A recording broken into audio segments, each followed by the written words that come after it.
आज हम भारत के भूगोल में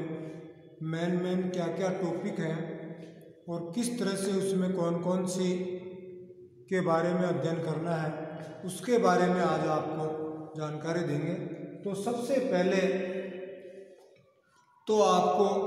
भारत के भूगोल के अंदर भारत का उद्भव और उसके विकास से संबंधित बातें सबसे पहले आपको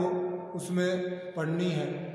कि भारत कौन कौन से अक्षांशों में फैला हुआ है, कौन कौन से देशांतरों में फैला हुआ है, भारत के पड़ोसी कौन कौन से देश हैं, कौन कौन से देशों से भारत की सीमाएं मिलती हैं, उसके बाद में उनका कुल क्षेत्रफल कितना है, कौन सा सीमावर्ती राज्य हैं, कौन से आंतरिक राज्य हैं, इन सब की उसकी स्थलीय सीमा कितनी है, इसकी जलीय सीमा कितनी है, कौन सी अक्षांश रेखाएं, कौन सी देशांतर रेखाएं इसमें से होकर गुजरती हैं, इन सब के बारे में सबसे पहले आपको ये पढ़ना है कि भारत की स्थिति के बारे में, भारत की उत्पत्ति के बारे में। फिर उसके बाद में कि भारत की भूगर्भिक संरचना के बारे में भी आपको कि कौन से क्षेत्र में कौन से काल की चट्टानें पाई जाती हैं, उन सब के बारे में भी आपको ये ध्यान रखना है कि किस क्षेत्र में कौन कौन सी प्रकार की चट्टानें पाई जाती हैं। अगर अपन देखें तो दक्षिण भारत में कौन सी चट्टानें हैं, उत्तर भारत की कौन सी हैं, कौन सी क्षेत्र में कितने कितने प्रकार की ये चट्टानें पाई जाती हैं, इनका इतिहास क्या चीज़ है, इन चट्टानों का और खनिजों के साथ में कैसा संबंध पाया जाता है, चट्टान और खनिज एक दूसरे से किस तरह से संबंधित होती हैं तथा चट्टानें किस तरह से खनिजों से संबंध रखती हैं, इनके बारे में आपको अध्ययन करना है। इसके बाद भारत के उच्चावच के बारे में आपको कि भारत में या भारत का उच्चावच किस प्रकार का है, कितने क्षेत्र में पर्वतीय भाग फैले हुए हैं, कितना क्षेत्र ऐसा है जिसमें पठारी भाग है, कितना क्षेत्र मैदानी भाग है, तो उसके बारे में उच्चावच के बारे में आपको पूरी डिटेल कि भारत का कौन सा क्षेत्र है जिसमें पर्वतीय क्षेत्रों की बहुलता पाई जाती है या पर्वतीय पाए जाते हैं, पर्वतों की बहुलता है, कौन सा क्षेत्र है जहाँ पे अधिकांशतः पठारी है और कितना भाग मैदानी है। अब पर्वतीय क्षेत्रों में भी अगर अपन अलग अलग बातें करें तो किस क्षेत्र में कौन कौन से पर्वत हैं, उन सब की डिटेल तो उच्चावच के बारे में भी ये चीज़ें सारी दे रखी हैं कि उच्चावच का अध्ययन आपको करना। इसके बाद में भारत के अपवाह तंत्र के बारे में भी आपको जानकारी प्राप्त करनी है कि अपवाह तंत्र में मेन रूप से अगर अपन देखें तो एक तो बंगाल की खाड़ी का अपवाह तंत्र, एक अरब सागर का अपवाह तंत्र, एक आंतरिक अपवाह तंत्र। इस अपवाह तंत्र में सभी चीज़ों के बारे में अगर अपन देखें तो सिंधु नदी तंत्र के बारे में आपको अलग से वर्णन करना। फिर अपन देखें गंगा नदी तंत्र, ब्रह्मपुत्र नदी तंत्र, इन नदी तंत्रों के बारे में। फिर उसके बाद में उत्तर भारत की नदियाँ, फिर अगर देखें तो दक्षिण भारत की नदियाँ या अरब सागर में गिरने वाली नदियाँ, बंगाल की खाड़ी में गिरने वाली नदियाँ या सदाबहार बहने वाली नदियाँ या मौसमी नदियाँ, इन सब के बारे में आपको अपवाह तंत्र के अंदर अध्ययन करना पड़ेगा। इस तरह से अपवाह तंत्र में ये चीज़ें सबसे महत्वपूर्ण है कि कौन सी नदियों का उद्गम क्षेत्र कहाँ पे है और कौन कौन सी इसकी सहायक नदियाँ हैं और वो नदियाँ किस क्षेत्र में जाके गिरती हैं, कौन से अरब सागर में गिरती हैं या बंगाल की खाड़ी में गिरती हैं या कहाँ से उनका उद्भव है। ये सारी चीज़ें अपवाह तंत्र के अंतर्गत आती हैं और अपवाह तंत्र भी अपन को भारत के भूगोल में दे रखा है। इसके अलावा अगर देखें तो भारत की जलवायु के बारे में भी आपको अध्ययन करना है कि भारत में कौन सी जलवायु पाई जाती है और उसमें जलवायु में भी अगर अपन देखें तो दो ऋतुओं के बारे में, ग्रीष्म ऋतु और शीत ऋतु,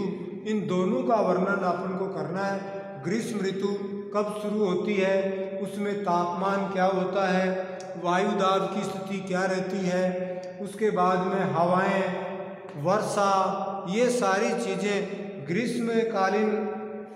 या ग्रीष्म काल की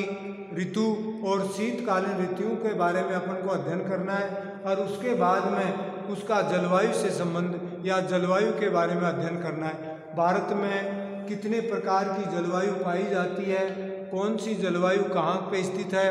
और किस एरिया में उस जलवायु की क्या क्या विशेषताएं हैं, उनके बारे में भी अपन को पूरी अध्ययन करना है। तो जलवायु किसे कहते हैं, भारत में कितने प्रकार की जलवायु पाई जाती है और कौन सी जलवायु की क्या विशेषताएं हैं और किस प्रदेश में या कौन सा क्षेत्र है जिसमें किस प्रकार की जलवायु पाई जाती है। इस प्रकार अपन देखें तो जलवायु वाला टॉपिक भी अपन को सबसे महत्वपूर्ण माना जाता है। इसके बाद में अगर देखें तो भारत में वनस्पति के बारे में, वर्षा और वनस्पति या मिट्टी और वनस्पति, इनके बारे में भी अपन को अध्ययन करना है कि भारत में कौन कौन सी प्रकार की वनस्पति पाई जाती है और ये वनस्पति किस तरह से वर्षा के द्वारा या मिट्टी से प्रभावित होती है। अगर अपन देखें तो उसमें भारत में लगभग उष्ण कटिबंध से लेकर शीतोष्ण या शीत सभी प्रकार की वनस्पति पाई जाती है। और इन वनस्पति में उसका वितरण कि कौन से क्षेत्र में कौन सी प्रकार की वनस्पति पाई जाती है, इनके बारे में भी पूरा डिटेल दे रखा है कि सदाबहार प्रकार की वनस्पति कहाँ पाई जाती है, उष्ण कटिबंधीय पतझड़ प्रकार की वनस्पति कहाँ पाई जाती है, मानसूनी प्रकार की वनस्पति कहाँ पाई जाती है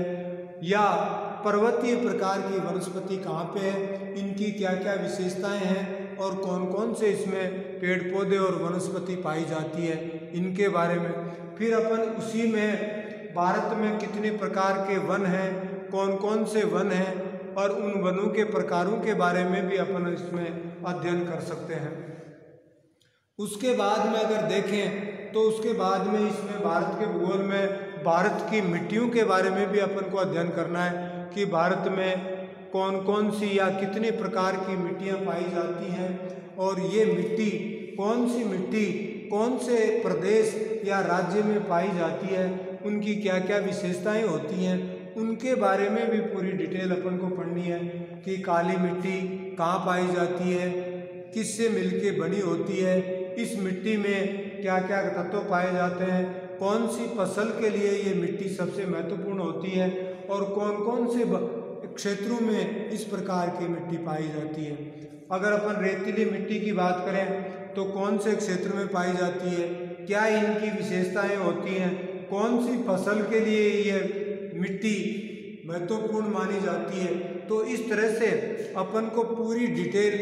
भारत की मिट्टियों के बारे में भी अपन को, अब फिर उसके बाद में मिट्टियों की क्या समस्याएं हो सकती हैं, उनके अपर्दन की समस्याएं क्या क्या चीज़ें हैं, कौन से क्षेत्र में मिट्टी की क्या क्या समस्याएं हैं, उनके बारे में भी अपन को पूरी डिटेल पढ़नी है। और इन समस्याओं का अपन निराकरण कैसे कर सकते हैं कि जो भी समस्याएं हैं उन समस्याओं का अपन निराकरण कैसे करें, इनके बारे में भी अपन को अध्ययन करना है।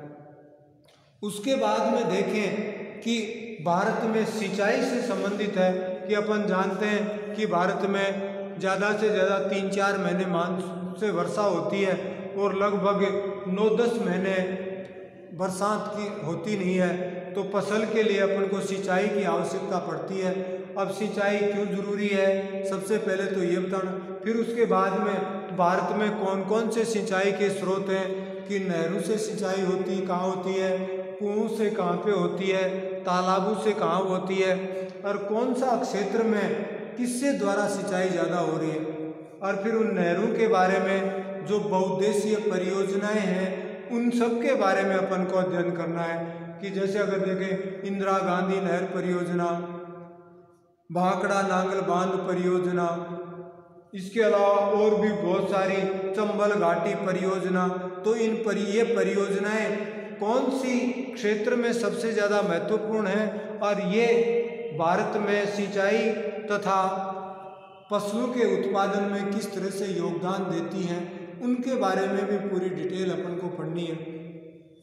इसके बाद में अपन भारत में भूमि उपयोग के बारे में भी अपन पढ़ सकते हैं कि भारत का कितना प्रतिशत क्षेत्र कौन सी चीज़ें या किस चीज़ में उपयोग किया जा रहा है। वनों के अंतर्गत कितना है,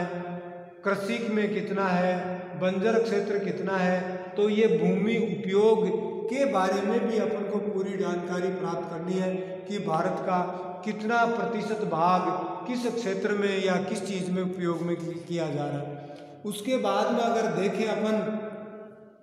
तो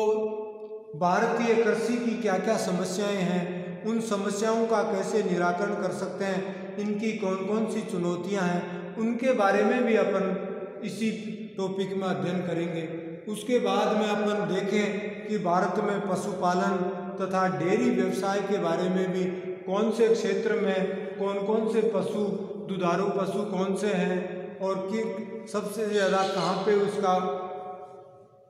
क्षेत्र में फैले हुए हैं, उनके बारे में तथा भारत में डेयरी उद्योग के बारे में भी अपन को अध्ययन करना है। और भारत में डेयरी उद्योग के लिए क्या क्या योजनाएं या क्या क्या आविष्कार किए जा रहे हैं, किस तरह से, उसके बारे में भी अपन को पूरी जानकारी प्राप्त करनी है। उसके बाद में अगर देखें तो भारत में खनिज संसाधनों के बारे में भी आपको अध्ययन करना है कि खनिज संसाधनों में कि कौन कौन से खनिज भारत में पर्याप्त मात्रा में पाए जाते हैं, कौन से खनिज भारत में सामान्य रूप से पाए जाते हैं और कौन से खनिज भारत में बहुत ही कम मात्रा में पाए जाते हैं। तो उन खनिजों के नाम तथा उन खनिजों के वितरण के बारे में भी अध्ययन करना है कि कौन सा खनिज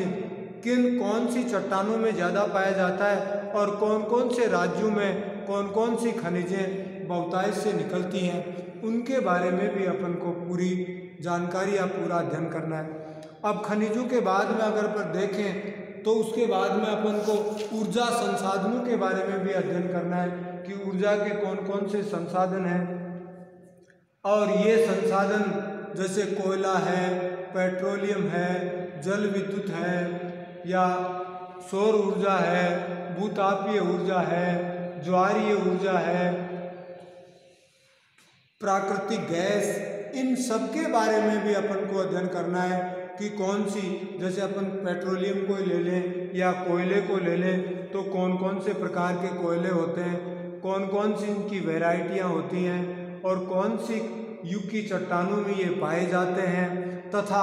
भारत के कौन कौन से ऐसे एरिया हैं जिनमें कोयला पर्याप्त मात्रा में पाया जाता है, इनकी खनन कहाँ किया जाता है, खनन से संबंधित क्या क्या समस्याएं आ सकती हैं और उन समस्याओं का कैसे निराकरण किया जा सकता है, उनका आयात और निर्यात के बारे में अपन को बताना है। उसी तरह से पेट्रोलियम के बारे में, जल विद्युत के बारे में अपन को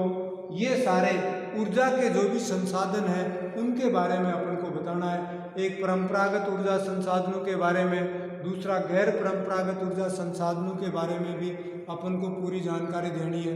उसके बाद में अपन जितने भी उद्योग हैं भारत के प्रसिद्ध, भारत में कौन कौन से उद्योग हैं और उन उद्योगों की स्थिति क्या है, उनके बारे में भी अपन को पूरी जानकारी याद रखनी पड़ेगी। सूती वस्त्र के कारखाने क्यों लगाए गए, कहाँ सबसे ज़्यादा हैं, कौन से क्षेत्र में सबसे ज़्यादा लगनी चाहिए, क्या उनके समस्याएं हैं और उन समस्याओं का कैसे अपन निराकरण करें। लोहा इस्पात उद्योग है, सूती वस्त्र उद्योग है, गन्ना उद्योग है, रसायन उद्योग है, तो इन सब के बारे में अपन को पूरी डिटेल प्राप्त करनी। उसके बाद में अगर देखें तो भारत में औद्योगिक प्रदेशों के बारे में, फिर उसके बाद में भारत में परिवहन से संबंधित कि परिवहन के कौन कौन से साधन हैं और भारत में परिवहन के बारे में पूरी जानकारी, रेल लाइनों के बारे में, सड़कों के बारे में, मेन चीज़ से नेशनल हाईवेज के बारे में अपन को पूरी डिटेल करनी है और कौन सा क्षेत्र में कौन सा परिवहन ज़्यादा उपयुक्त होता है तथा कौन सी के लिए कौन सी चीज़ें सबसे ज़्यादा महत्वपूर्ण मानी जाती हैं। इसके बाद में जनसंख्या से संबंधित है अपना कि भारत में जनसंख्या की क्या स्थिति है, जनाधिक्य के बारे में अपन को बताना है, जनाधिक्य से क्या क्या समस्याएं उत्पन्न हो रही हैं, संसाधन और जनसंख्या के बीच में संबंध स्थापित करने हैं। फिर उसके बाद में स्त्री पुरुषों के बारे में तथा अध्ययन साक्षरता, ये सारी चीज़ें अपन को जनसंख्या के बारे में भी अध्ययन करना है। इसके बाद में भारत में आर्थिक नियोजन की प्लानिंग के बारे में भी पढ़ना है कि भारत में कौन कौन सी योजनाएं लागू की गई और इन योजनाओं के अनुसार किस तरह से कार्य किया जा रहा है। ये सारी चीज़ें आपको इसमें अंदर पढ़नी है और इसके अनुसार ही आपको ये तैयारी करनी है। बहुत बहुत धन्यवाद। Thank you.